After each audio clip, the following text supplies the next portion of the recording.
All right, let's start with the principles of design. Is the screen visible to all of you? Yes, ma'am. ठीक है। Elements में हमने किया था वो बेसिक पार्ट्स या बेसिक चीज़ें जो आपके डिज़ाइन के लिए हमें रिक्वायर्ड होती हैं, ठीक है, like your colour, shape, line, textures, those are the basic things. Now we come to the principles of design, और you can say the principles of fashion design, जिसमें you create such a design which is also balanced, proportionate, rhythmic है, emphasis दे रहा है किसी particular part पे, या आपका जो पूरा garment बना है या कोई पूरा object आप बना रहे हो उसमें harmony है, ठीक है. It feels satisfying, it feels smooth when you see that garment or when you design a particular object. मैं बीच में object और बीच में design garment क्यों बोल रही हूँ, क्योंकि ये principles of design are common to your fashion design, ठीक है. अगर आप फैशन डिज़ाइन की बात कर रहे हो तो उस केस में हम गारमेंट्स के रिलेटेड बात करेंगे.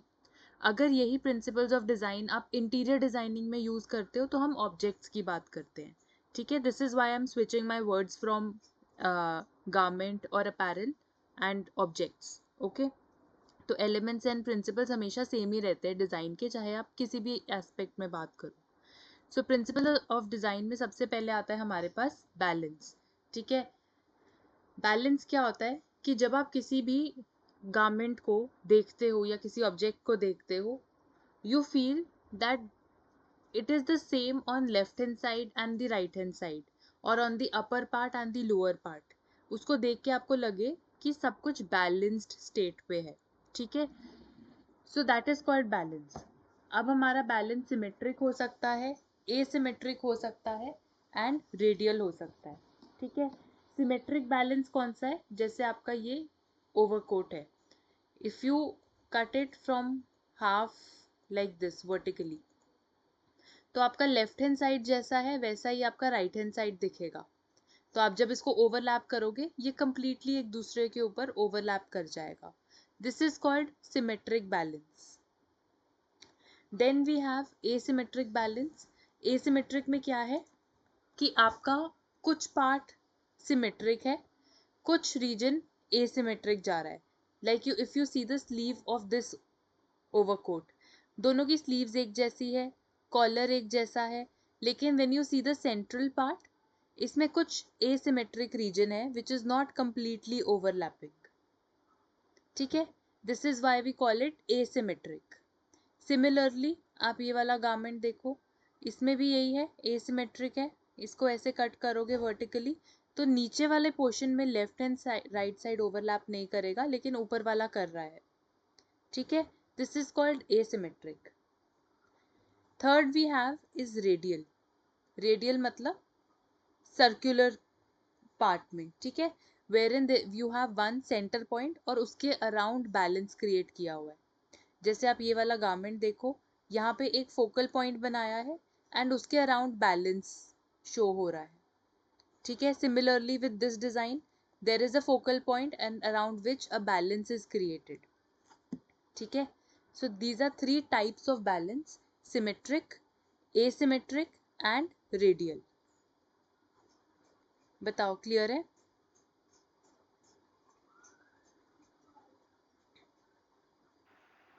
Yes, ma'am. Yes, everyone.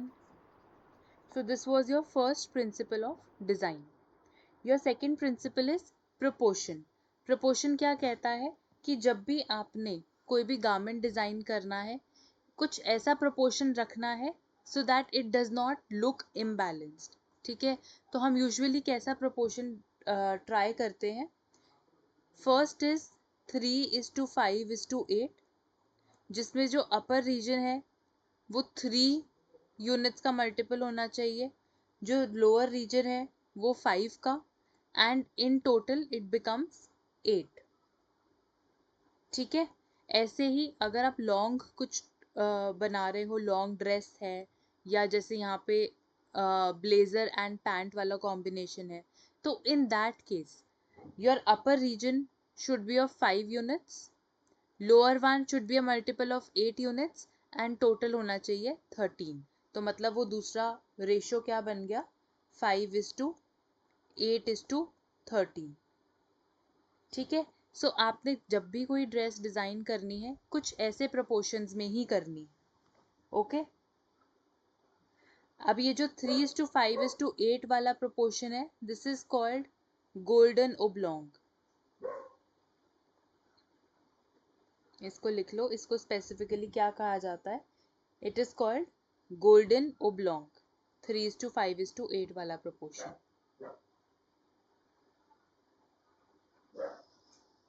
Next is rhythm. Rhythm के अंडर हमारे पास 5 सब कैटेगरीज आती हैं। Rhythm is basically that gives smoothness to your dress. आपको देखने में वो अपीलिंग लगता है because of some rhythm elements. Okay. जैसे सबसे पहले हमारे पास है रेपिटिशन। रेपिटिशन क्या है, कोई भी एक डिजाइन है जो आपके throughout the garment repeat हो रहा है। Okay. And this will create movement and connection in your garment.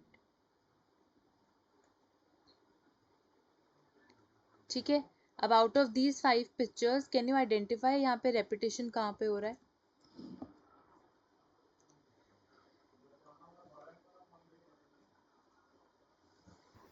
सारी ड्रेसेस में हो रहा है। सब में हो रहा फर्स्ट है। और ये मल्टी कलर वाले ड्रेस में भी हो रहा है, मल्टी कलर में व्हाइट एंड रेपिटेशन हो ब्लैक रहा है। वाले में भी हो रहा है, करेक्ट, व्हाइट एंड ब्लैक में भी रेपिटेशन है। ये वाले व्हाइट एंड ये ब्लैक ऊपर में भी वाला भी है। रेपिटेशन है। करेक्ट। तो यहाँ पे एक पर्टिकुलर डिजाइन रिपीट हो रहा है, यहाँ पे जो लाइंस है रिपीट हो रही है, कलर्ड वाले में भी लाइंस रिपीट हो रही है, ब्लैक एंड व्हाइट वाले में भी हो रही है। ठीक है। So the pattern is being repeated. So this is called repetition, which will give movement and connection to your garment.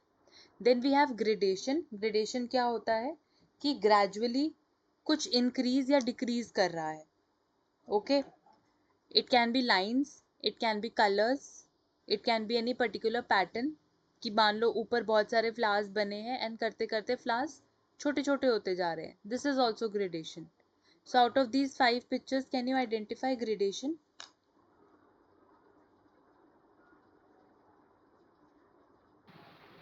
ये रेड वाली ड्रेस, जो बड़ी वाली ड्रेस है ना, ये लॉन्ग ड्रेस है और दिस एक वन? ब्राउन।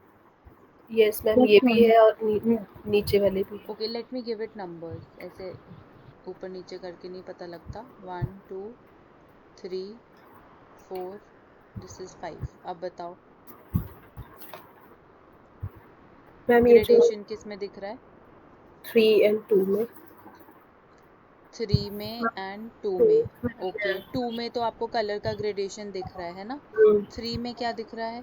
प्लीट्स जो बनी हुई है, प्लीट्स कम हो रही है। ऊपर से कम, ऊपर कम है फिर आउट सही हो रही है ना। इतना प्रोमिनेंट नहीं है, है ना? हम्म, इसमें तो कलर ग्रेडेशन क्लियरली विजिबल है। इसमें हम ये नहीं कह सकते कि ये प्लीट्स कम है, it's actually a part of design only, है ना? हम्म। सो प्लीट्स मैम नंबर क्योंकि 1 में भी ग्रेजुअली ग्रेड कम नहीं हो रही है, बस वो पैटर्न सडनली फिनिश हो जाता है यहाँ पे। ठीक है। So this we will not count in gradation, however this second number वाला, this we can count in colour gradation. ठीक है। फिर आता है रेडिएशन। रेडिएशन क्या है? When you are using gathers और प्लीट्स इन योर गारमेंट। ठीक है। अब आइडेंटिफाई करो। Ma'am third, third, second, second. Second, third, correct, correct. तो दोनों में क्या है? गैदर्स या प्लीट्स यूज हुए हैं। ठीक है। गैदर्स एंड प्लीट्स समझ में आते हैं सबको? एक जगह पे जब आपका फैब्रिक इकट्ठा होता है टू मेक अ डिजाइन। ठीक है। Yes ma'am. That is gathers और pleats. Okay. So this is radiation. Then we have parallelism. Parallelism पता लग रहा है कि आपने कुछ भी पैरेलल लाइंस यूज की है आपने थ्रू आउट द गारमेंट में, तो यहाँ पे आइडेंटिफाई कर पाओगे? 5 number, 5, very good. Parallel lines black and white की यूज हो रही हैं। और नंबर 1, नंबर 1, ठीक है, बिल्कुल। फोर्थ, नंबर 4, बिल्कुल ठीक है। So wherever you are using parallel lines in your garment, that is parallelism. Then we have alteration. Alteration यानी कुछ भी पैटर्न जो है या डिजाइन है वो ऑल्टरनेट हो रहा है. ठीक है, like your pattern, sorry, like your pattern A, B, C, then again A, B, C. तो alternate हो रहा है pattern. So this is called alteration.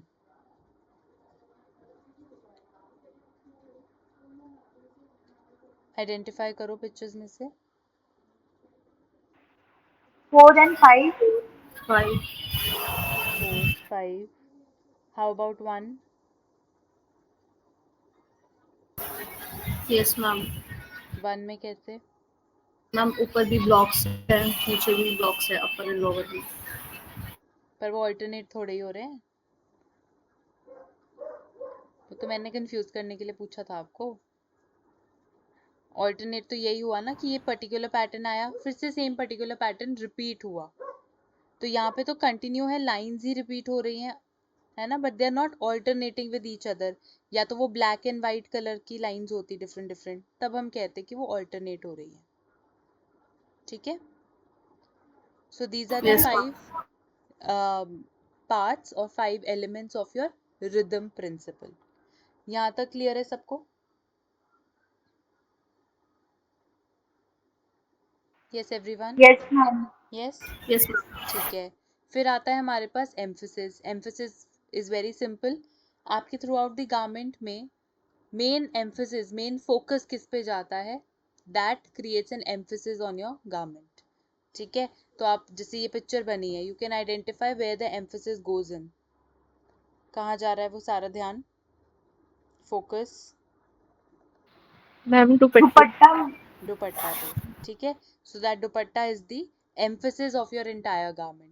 इसी तरीके से अगर आप कोई भी ऑब्जेक्ट बना रहे हो, कोई भी प्रोडक्ट बनाया है आपने, that you want to keep in your room, या आप इंटायरली पूरा रूम देखो, आप रूम में कोई ना कोई ऐसी चीज लगाते हो कि आप जब एंटर करो आपका सबसे पहले ध्यान उसी पे जाए, that is emphasis.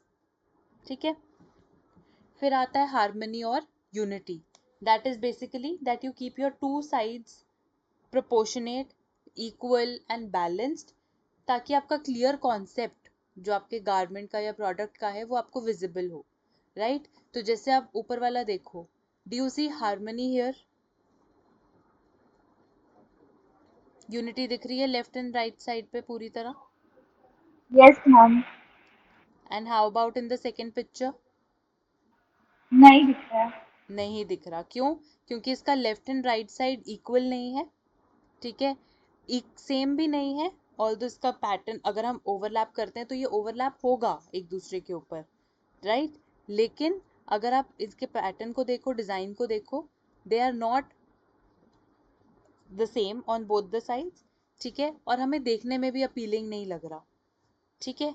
So therefore your entire garment, this sweater, is not in harmony. However ये जो ऊपर वाली जैकेट है, this you can see that is in harmony और यूनिटी विद ईच अदर. ठीक है.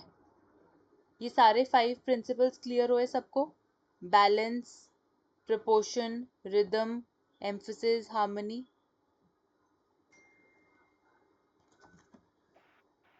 Yes, ma'am. Yes. Ma'am. Right. आगे चलते हैं. Factors affecting fashion.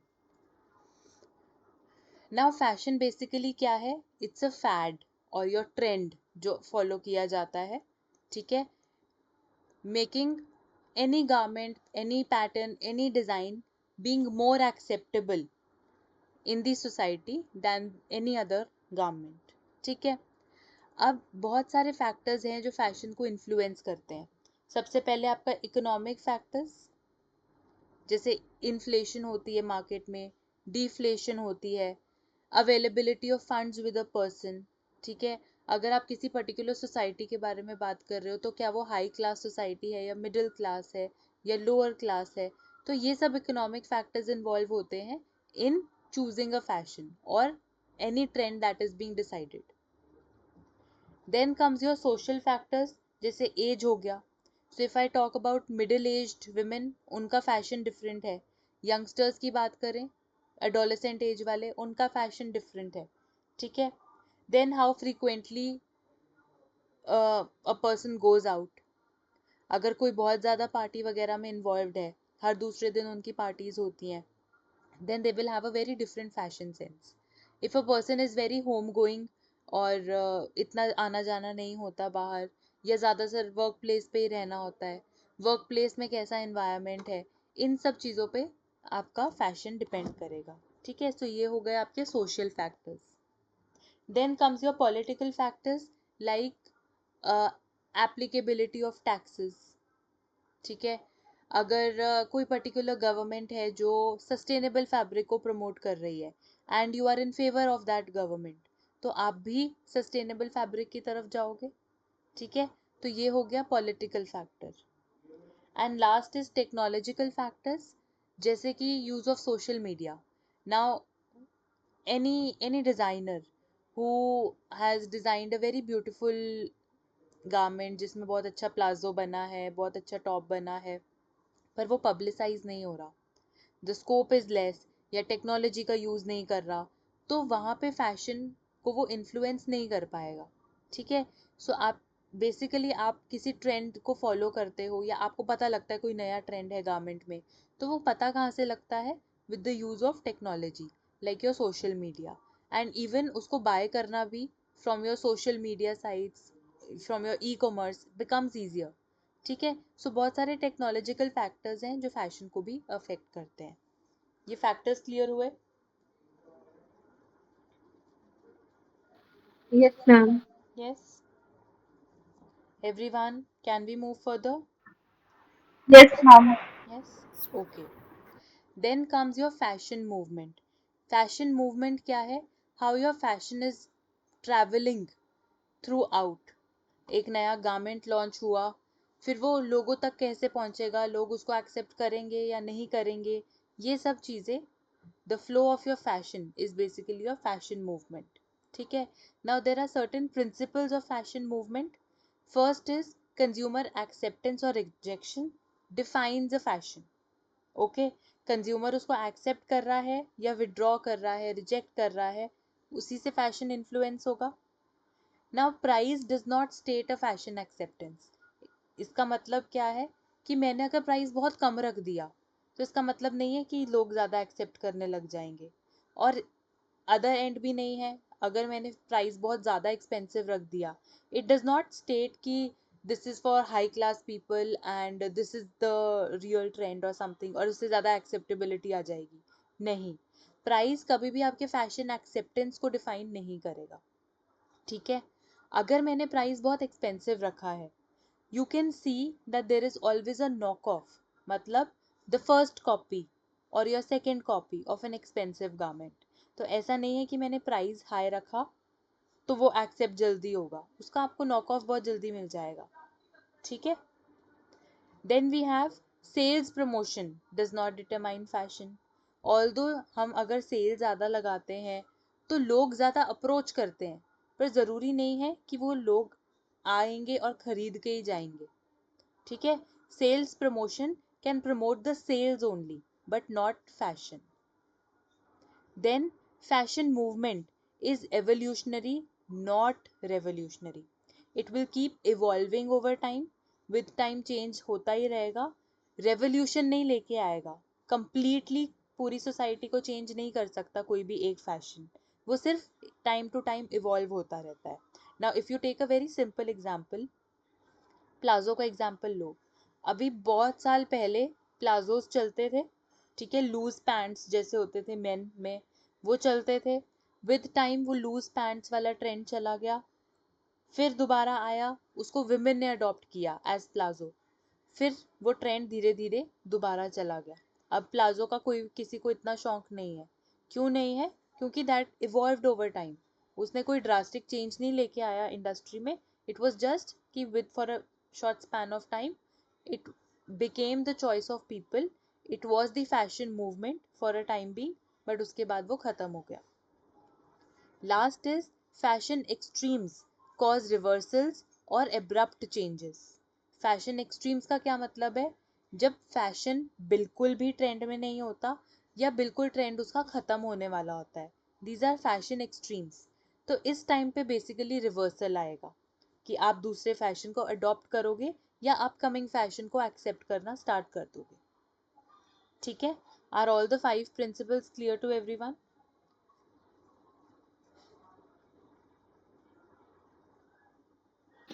Yes, ma'am. Yes, Yes, ma'am.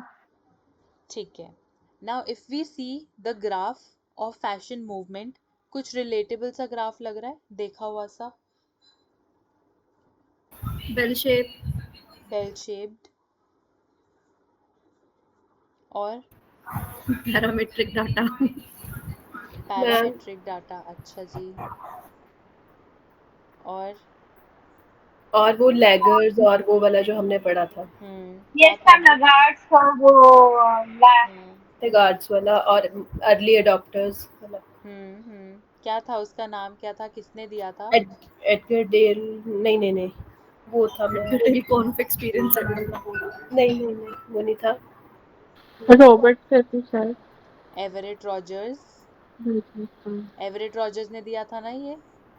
Theory of evolution, नहीं, हाँ हाँ हाँ, ठीक है, थोड़ा सा और ट्राई करो।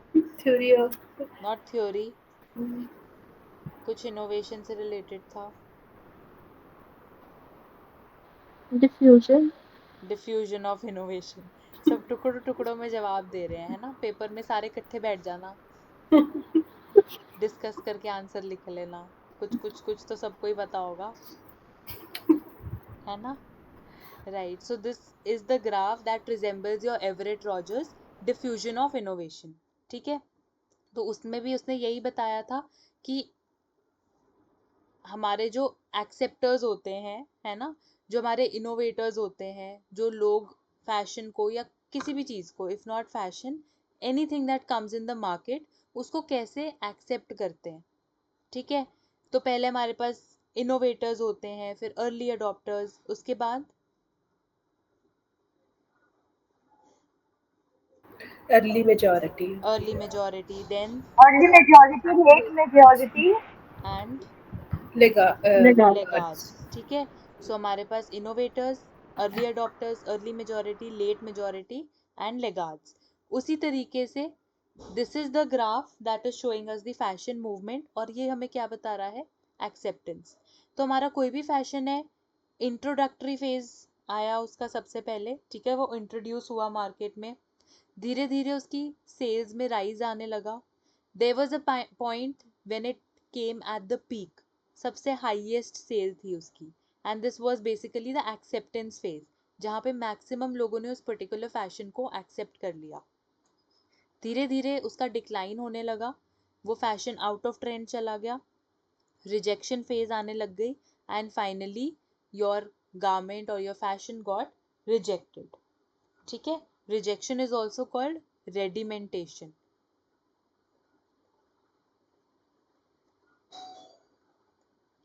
ठीक है, तो आपका जो पूरा ग्राफ है वो हमें क्या बता रहा है कि फैशन इंट्रोड्यूस हुआ, सेल्स राइज हुई, पीक पे गया, डिक्लाइन हुआ और फाइनली वो रिजेक्ट हो गया।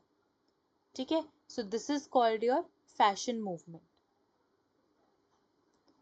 बताओ, क्लियर है?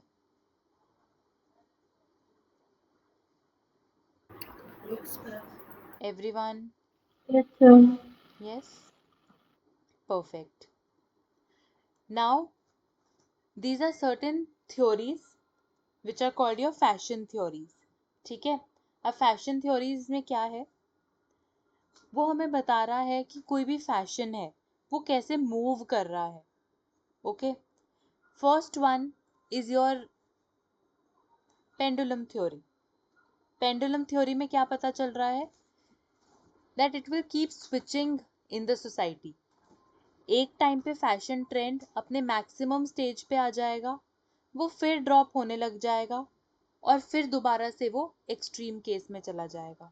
So it is just moving between high trend, low trend, again high trend, फिर से लो ट्रेंड। तो कभी फैशन आया, कभी चला गया। This is called pendulum theory. ठीक है, then we have trickle down theory. Trickle down theory क्या होती है?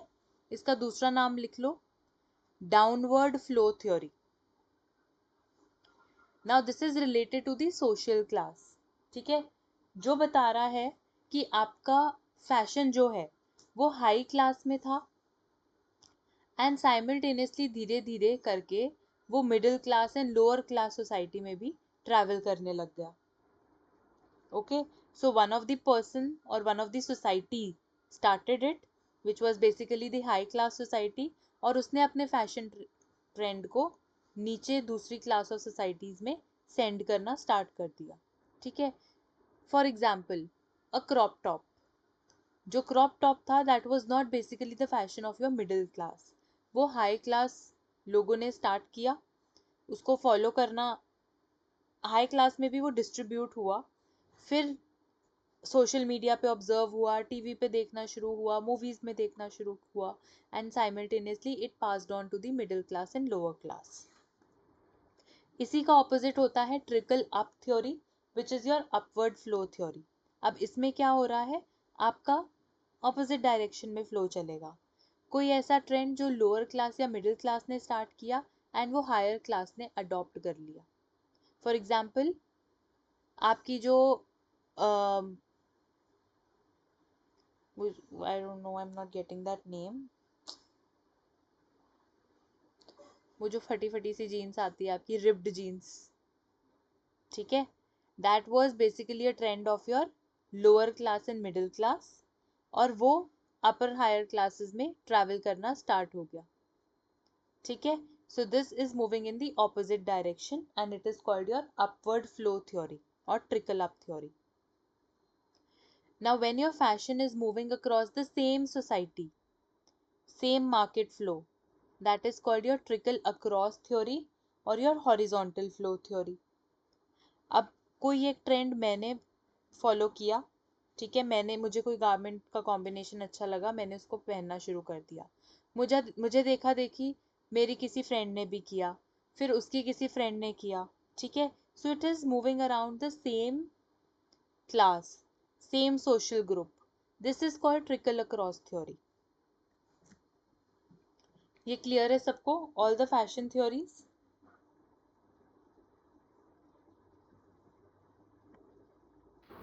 Yes, ma'am. ट्रिकल डाउन का जो नाम दूसरा Yes, डाउनवर्ड ma'am. थ्योरी ना. हाँ जी, trickle down is downward flow theory, trickle up is upward flow theory, trickle across is horizontal theory, और pendulum theory is the same. ठीक है. ठीक है, डन, चलें आगे. ओके, एक और छोटा सा पॉइंट लिख लो, theory of clothing. Theory of clothing कि हम लोग जब भी कोई क्लोथ डिसाइड करते हैं, डिजाइन करते हैं, we take care of these three things: map, modesty, अडॉर्नमेंट,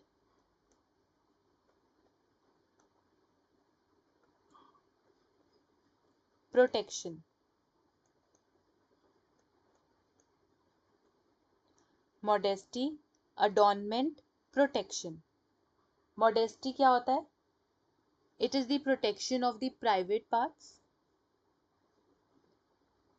Adornment is to beautify yourself. Protection is basically saving yourself from the external harm like the weather. ठीक है, तो हम लोग कभी भी क्लोथिंग डिजाइन करेंगे, हम इन तीन चीजों को ध्यान में रख के ही डिसाइड करेंगे: modesty, protection of the private parts; adornment, to beautify yourself; protection from the external environment. So this is the theory of clothing map. Done?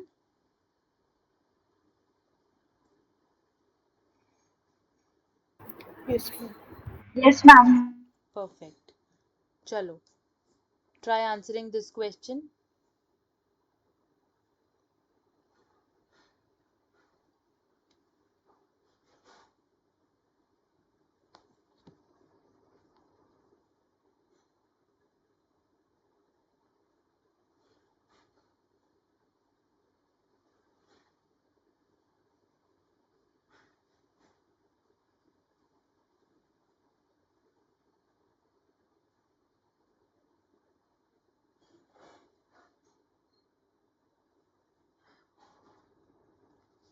Principles of design दिए हैं and their description.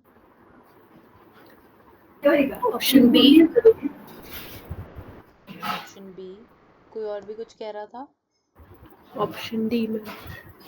Option D, D for dog वाला। Okay ma'am B for ball वाला। Okay.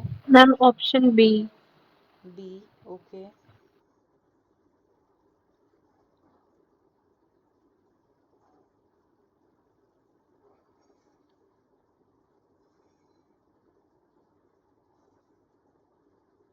Divya, what is your answer? Option B. B. Okay.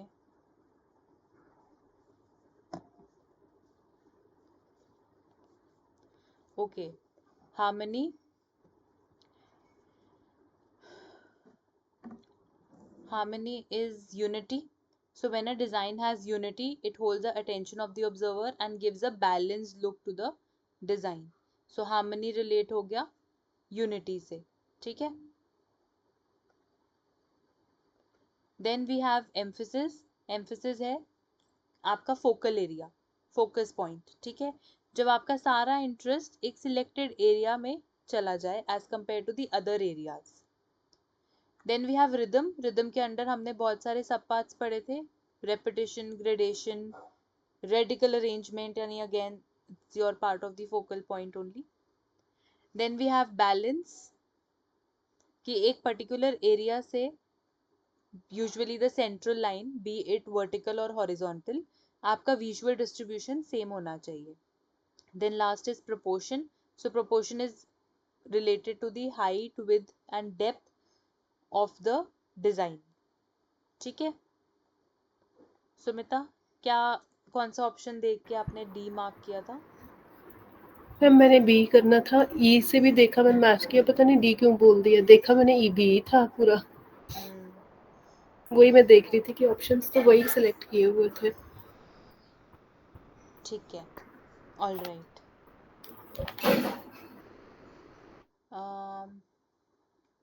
ये वाला बाद में हो पाएगा when we do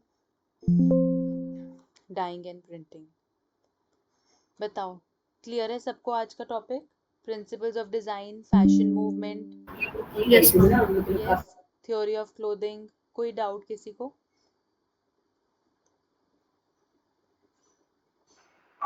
no ma'am. No, all clear?